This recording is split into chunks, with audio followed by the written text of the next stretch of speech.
एक salaried person अपना income tax return किस तरीके से फाइल कर सकता है ऑनलाइन, वो हम आज के इस वीडियो में देखेंगे।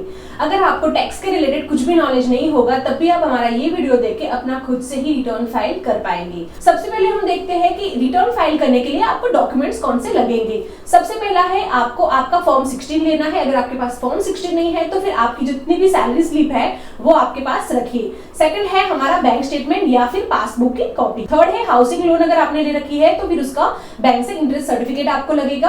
अगर आपने कहीं पे डोनेशन किया है तो फिर उसका सर्टिफिकेट लगेगा। बाद में रेंट रिसिप्ट या फिर रेंटल एग्रीमेंट आपको लगेगा। कहीं पे आपने इन्वेस्टमेंट किया है जैसे कि टैक्स सेवर एफडीज या फिर इंश्योरेंस का प्रीमियम अगर आप कहीं पे पे करते हो तो इस टाइप का जो इन्वेस्टमेंट के प्रूफ है वो आपके पास रखिए। आइए शुरू करते हैं आज का वीडियो। मैं हूं दिया पटेल एंड आप देख रहे हैं अकाउंटिंग सॉल्यूशंस फॉर यू, जहां पे हम सॉल्यूशंस देते हैं कंप्लायंस, अकाउंटिंग, टैक्सेशन और रजिस्ट्रेशन के रिलेटेड। अगर आप ये सब टॉपिक पे इंटरेस्टेड हो तो चैनल को जरूर से सब्सक्राइब करना और आपको वीडियो अच्छा लगता है और हेल्पफुल लगता है तो प्लीज वीडियो को जरूर से लाइक करिएगा।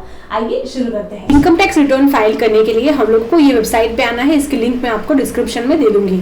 इसके बाद यहाँ पे हमें लॉगिन करना है। अगर आप फर्स्ट टाइम ये वेबसाइट पे आ रहे हो, आपके पास लॉगिन आईडी एंड पासवर्ड नहीं है तो फिर खुद को रजिस्टर करना पड़ेगा। रजिस्टर करने के लिए आपके पास आपका पैन होना चाहिए और बेसिक इन्फॉर्मेशन होनी चाहिए और आपका जो mobile number and email ID है उस पे ओटीपी आएगा। ओटीपी आपको यहाँ पे देना होगा एंड देन फिर आप आपका पासवर्ड जो है वो सेट कर सकते हो एंड फिर बाद में यहाँ पे हमें लॉगिन करना होगा। लॉगिन करने के लिए हमारे पास यहाँ पे पैन नंबर होना चाहिए। कंटिन्यू पे क्लिक करेंगे। यहाँ पे क्लिक करके हमारा पासवर्ड हम दे देंगे एंड कंटिन्यू पे क्लिक करेंगे। ये डैशबोर्ड ओपन हो गया है। यहाँ पे हम लोगों को फाइल नाउ पे क्लिक करना है। यहाँ पे हमें असेसमेंट ईयर सिलेक्ट करना है जो है 23-24। इसके बाद में सिलेक्ट मोड ऑफ फाइलिंग हम ऑनलाइन करेंगे और कंटिन्यू पे क्लिक करेंगे। यहाँ पे हमें स्टार्ट न्यू फाइलिंग पे क्लिक करना है। यहाँ पे individual HUF and other select करना है। हमारा इंडिविजुअल है, हम इंडिविजुअल रिटर्न फाइल करेंगे। यहाँ पे हम क्लिक करेंगे कंटिन्यू पे। यहाँ पे हमें सिलेक्ट आईटीआर फॉर्म सिलेक्ट करना है। आईटीआर 1 हम सिलेक्ट करेंगे सैलरीड पर्सन के लिए। यहाँ पे हमें दिखाया गया है कि कौन आईटीआर 1 फाइल कर सकता है, वो हम देखते हैं। Who can file ITR 1? आप इंडिविजुअल होने चाहिए और आपकी इनकम जो है वो अप टू 50 लाख होनी चाहिए। आपकी इनकम सैलरी से होनी चाहिए या फिर वन हाउस प्रॉपर्टी से होनी चाहिए। अदर सोर्स अगर होगा तो एफडी इंटरेस्ट या फिर सेविंग बैंक का इंटरेस्ट वगैरह होगा तो आप ITR 1 फाइल कर सकते हो। और एग्रीकल्चर इनकम जो है वो आपकी 5000 तक की होनी चाहिए, तभी आप ITR 1 फाइल कर सकते हो। अगर आपका सेल ऑफ सिक्योरिटी या सेल ऑफ म्यूचुअल फंड है तो फिर आपको ITR 2 या फिर ITR 3 फाइल करना होगा। आपके लिए ITR 1 एप्लीकेबल नहीं होगा। अगर कोई डायरेक्टर इंडिविजुअल है और उसने इन्वेस्ट किया है अनलिस्टेड इक्विटी शेयर्स में तो फिर वो ये जो ITR 1 है वो फाइल नहीं कर सकता, जिसका TDS जो है वो अंडर सेक्शन 194N के हिसाब से डिडक्ट होता है। तो इस हिसाब से आपको देखना है कि ITR 1 कौन फाइल कर सकता है। इसके बाद में हम लोग हमारा ITR 1 है वो सिलेक्ट करेंगे क्योंकि हमारा जो ये क्राइटेरिया है वो हम फुलफिल कर रहे हैं। हम प्रोसीड विथ ITR 1 पे क्लिक करेंगे एंड लेट्स गेट स्टार्टेड करेंगे। यहाँ पे फर्स्ट वाला जो ऑप्शन है taxable income is more than basic exemption limit, ये यहाँ पे हम सिलेक्ट करेंगे। Most of the salaried person के लिए फर्स्ट वाला ऑप्शन ही चूज करना होगा। इसके बाद हम करेंगे कंटिन्यू पे क्लिक। यहाँ पे हमें बोल रहा है कि जो प्रीफीड इन्फॉर्मेशन होगा वो आपको एक बार चेक करना है एंड फिर आपको आगे प्रोसेस करना है। तो आप यहाँ पे देखिए हमारी जो डिटेल्स है वो हम लोगों को प्रीफीड मिली हुई है। 1 बाय 1 हम लोगों को पूरी डिटेल्स को ऐड करना है। सबसे पहले हम लोगों को पर्सनल इन्फॉर्मेशन पे क्लिक करना है। यहाँ पे आपको आपकी बेसिक डिटेल्स वेरीफाई करनी है। जो भी डिटेल्स यहाँ पे दी गई है वो करेक्ट होनी चाहिए। यहाँ पे contact number, mobile number, email ID होगा।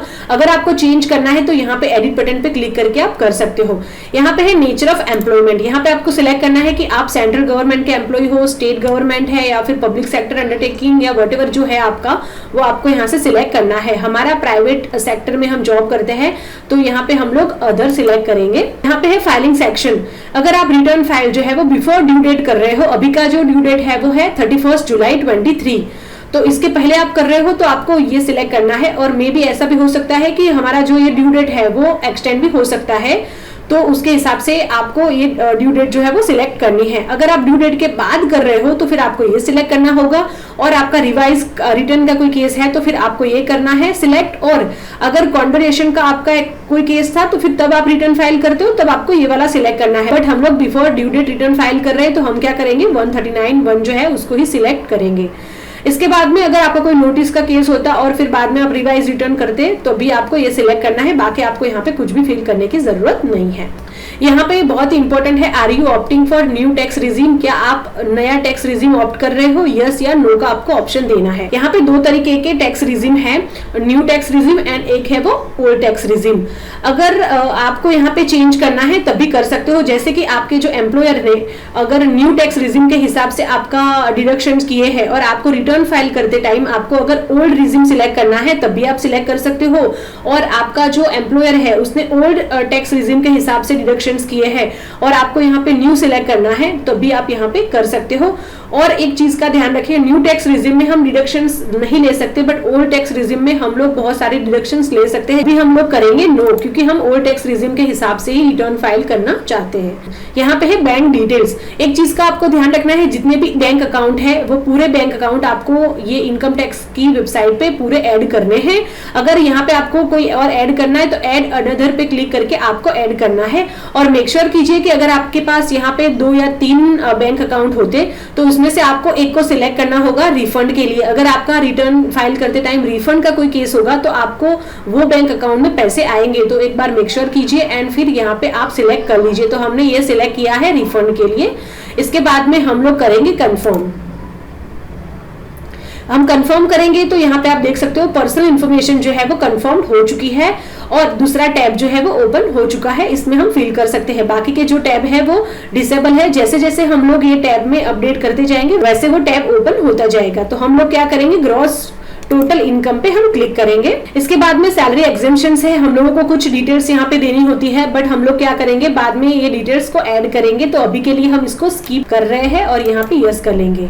सो इसके बाद में है इनकम फ्रॉम सैलरी। ये बहुत ही इंपॉर्टेंट है, आपको हर एक जो इनकम है वो यहाँ पे दिखानी पड़ेगी। अगर आपके पास फॉर्म 16 नहीं है तो आपको क्या करना होगा, जितनी भी सैलरी स्लिप है उसका टोटल करके फिर यहाँ पे आपको ऐड करना होगा। आप बैंक स्टेटमेंट को चेक कर सकते हो और जितनी भी सैलरी मिली है वो भी आप यहाँ पे ऐड कर सकते हो। साथ में ही अगर आप पेंशनर हो और आप आईटीआर रिटर्न फाइल कर रहे हो तो जितनी भी आपको पेंशन मिली है वो आपको ऐड करनी होगी यहाँ पे और टोटल करके अमाउंट ग्रॉस सैलरी में देना होगा। सो सबसे पहले हम लोगों को क्या करना होगा, हमारा जो AIS स्टेटमेंट है उसको डाउनलोड करना पड़ेगा और साथ ही हमारा फॉर्म 16 और 26AS डाउनलोड करके ये जो अमाउंट है उसको मैच करना होगा एंड देन फिर हम बाद में रिटर्न को फाइल करेंगे। सो सबसे पहले हम लोग क्या करेंगे, हमारा 26AS है उसको हम डाउनलोड करेंगे, जिसके लिए हम लोग ई फाइल में आएंगे। यहाँ पे हम लोगों को व्यू फॉर्म 26AS दिखेगा, यहाँ पे हमें कंफर्म करना है। यहाँ पे एग्री पे क्लिक करके प्रोसीड करेंगे। ये वाला जो ऑप्शन है 26AS एनुअल टैक्स स्टेटमेंट, इसको क्लिक करेंगे हम। यहाँ पे हमारा असेसमेंट ईयर सिलेक्ट करेंगे जो है 23-24 और व्यू हम करेंगे HTML पे, व्यू डाउनलोड पे क्लिक करेंगे और एक्सपोर्ट एज अ PDF हम लोग करेंगे। तो हमने जो 26AS डाउनलोड किया है वो हम लोगों को यहाँ पे दिख जाएगा। यहाँ पे आप देख सकते हो फाइनेंशियल ईयर 22-23, मतलब कि हम जो रिटर्न फाइल कर रहे हैं उसका पीरियड कौन सा है, 1 अप्रैल 2022 से लेके 31 मार्च 2023 तक हमने जितना भी इनकम किया है वो पूरा हम लोग रिटर्न में दिखाएंगे। तो उसका +1 करेंगे तो असेसमेंट ईयर 23-24 हम लोगों को दिख जाएगा। यहाँ पे हमें दिखेगा हमारा एम्प्लॉयर का नेम और 10 डिडक्टर जो है वो और अमाउंट, हमारा टोटल सैलरी कितना था और ये सैलरी पे TDS कितना हमने पे कर दिया है ऑलरेडी गवर्नमेंट को, वो हम लोगों को यहाँ पे दिख जाएगा। और इससे हम लोगों को फॉर्म 16 से मैच करना है और हमारे पोर्टल से भी हमें मैच करना है। तो जैसे कि 12,28,671 है और हमारे फॉर्म 16 में कितना है, यही सेम अमाउंट हम लोगों को दिख रही है। तो ये हमारा यहाँ पे वेरीफाई हो चुका है। अभी हम हमारे पोर्टल पे देखते हैं। हमारे पोर्टल पे हम लोगों को ओनली 6 लाख रुपीज ही दिख रहे हैं, बिकॉज लास्ट क्वार्टर का अमाउंट यहाँ पे अभी तक रिफ्लेक्ट नहीं हो रहा है। अगर हमारे पास प्रॉपर प्रूफ है तो यहाँ पे हम एडिट करके फिर रिटर्न को फाइल कर सकते हैं। सो ये पहले तो हमने हमारा जो डेटा है वो मैच कर लिया, हम एडिट करके हमारा अमाउंट यहाँ पे हम ऐड कर लेंगे। इसके बाद में हम क्या करेंगे, AIS को भी डाउनलोड कर लेंगे और वेरीफाई कर लेंगे। तो AIS को क्या बोलते हैं हम, एनुअल इंफॉर्मेशन स्टेटमेंट। यहाँ पे हम प्रोसीड पे क्लिक करेंगे और यहाँ पे एनुअल इंफॉर्मेशन स्टेटमेंट है उस पे हम लोग क्लिक करेंगे। यहाँ पे हमें सैलरी दिखेगी और टोटल अमाउंट यहाँ पे अगर आप देखोगे तो 9,26,000 रुपीज है, वर्सेस हमारी जो फॉर्म 16 है और 26AS में कितना रिफ्लेक्ट हो रहा था, 12 लाख रुपीज। यहाँ पे अगर हमारा फॉर्म 16 देखेंगे तो कितना है, 12 लाख रुपीज है, मतलब AIS अभी भी अपडेट नहीं हुआ है। यहाँ पे आप देखो काउंट भी 9 ही दिख रहा है, यहाँ पे 12 होने चाहिए बिकॉज 12 मंथ की सैलरी होती है। लास्ट क्वार्टर अभी भी एआईएस में अपडेट नहीं हुआ है। जब आपका एआईएस अपडेट होता है तभी आप रिटर्न को फाइल कीजिए, क्योंकि मैं आपको डेमो दे रही हूँ, इसकी वजह से मैं रिटर्न को फाइल करूंगी। और एक चीज और है, अगर आपके पास 26 एएस में और फॉर्म 16 में भी करेक्ट अमाउंट है तो आप एडिट कर सकते हो यहाँ पे ग्रॉस अमाउंट को, यहाँ पे एडिट करके आप एट एक्चुअल जो फॉर्म 16 में दिखाया है वो आप एडिट कर सकते हो। इसके बाद में यहाँ पे हम टीआईएसपी देख लेते हैं, टैक्स पेयर इंफॉर्मेशन सिस्टम जिसको हम बोलते हैं। सो यहाँ पे आपको दिखेगा सैलरी, जो अमाउंट हमने एआईएस में देखा है वही आपको यहाँ पे दिखेगा। यहाँ पे और भी आपको दिख सकता है interest from saving bank account या फिर म्यूचुअल फंड का कोई केस होगा तो भी आपको यहाँ पे अमाउंट दिखेगा, उसके हिसाब से आपको रिटर्न में सब ऐड करना होगा। सो अभी हम लोग हमारे पोर्टल में जाते हैं। सो यहाँ पे अगर आप फॉर्मेट देखोगे तो हमारा फॉर्म 16 है, उसके जैसा ही सेम फॉर्मेट यहाँ पे दिया गया है, जस्ट आपको वेरीफाई करना है। मेरे केस में अपडेट नहीं है, बट आपके केस में अगर अपडेट होगा तो जस्ट आपको फॉर्म 16 से वेरीफाई ही करना होगा। सो हम लोग अमाउंट को ऐड कर लेते हैं।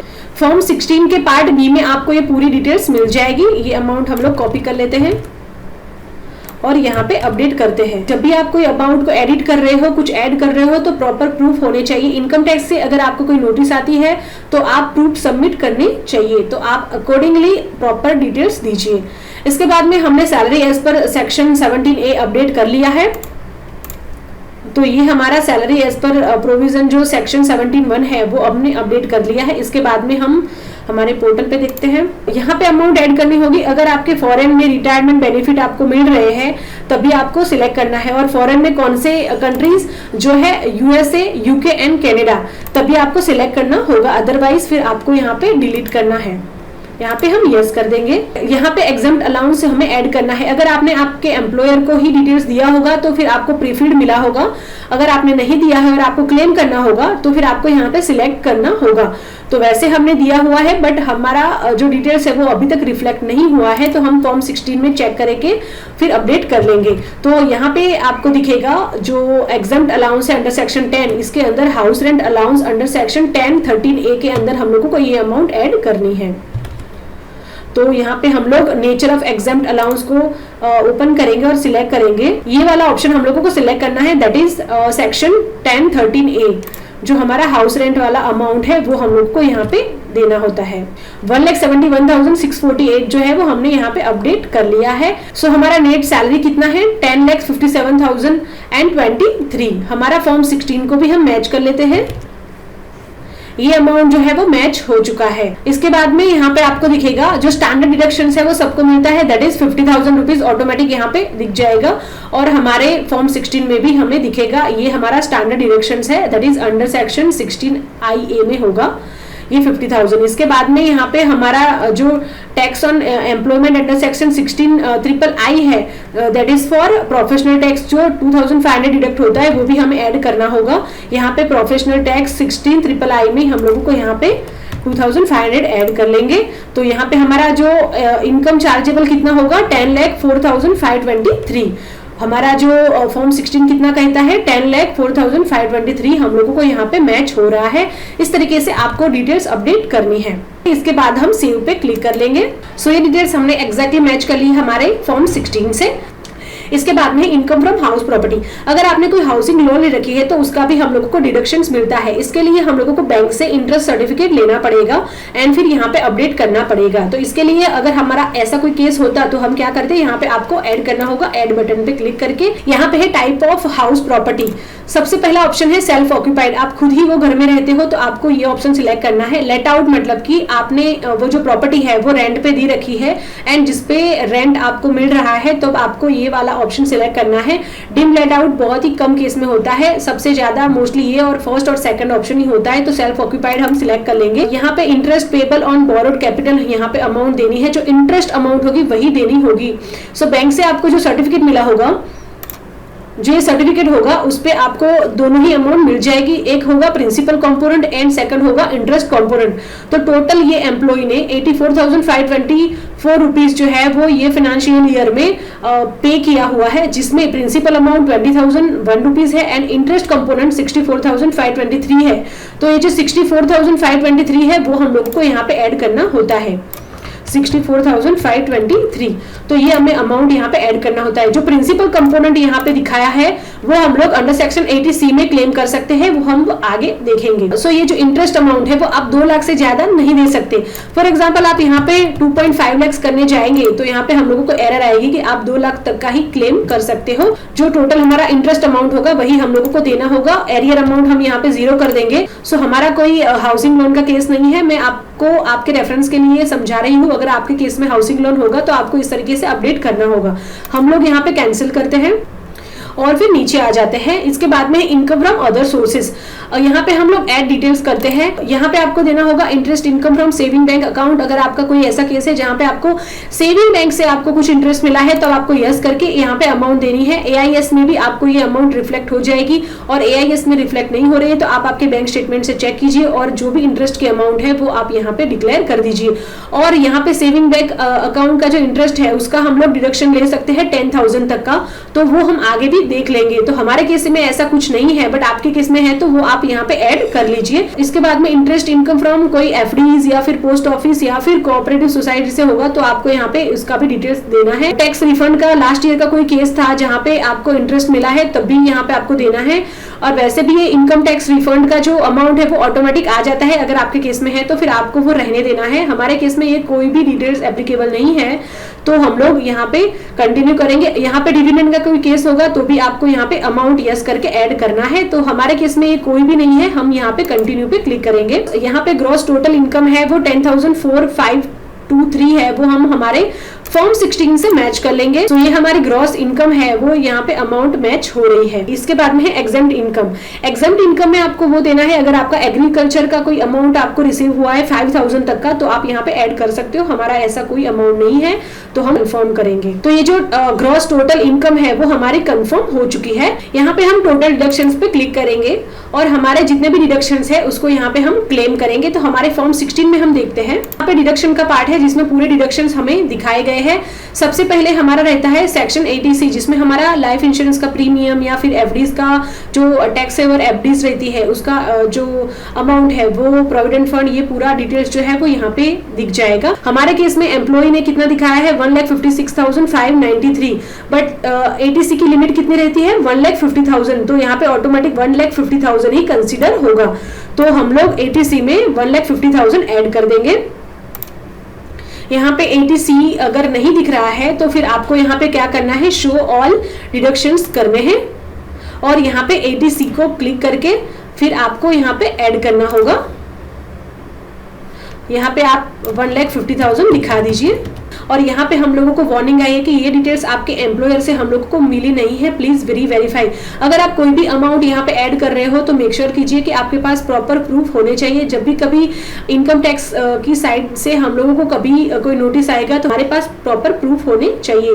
तो इसके लिए हम ऐड पे क्लिक करेंगे। हाँ, यहाँ पे एक और चीज, अगर आपका हाउसिंग लोन का जो प्रिंसिपल अमाउंट है वो भी आप 80C में ऐड कर सकते थे। ये वाला जो अमाउंट है, अगर आपका हाउसिंग लोन का केस है तो आप ये 20,000 वाला जो है वो हम 80C में क्लेम कर सकते हैं ये कंपोनेंट।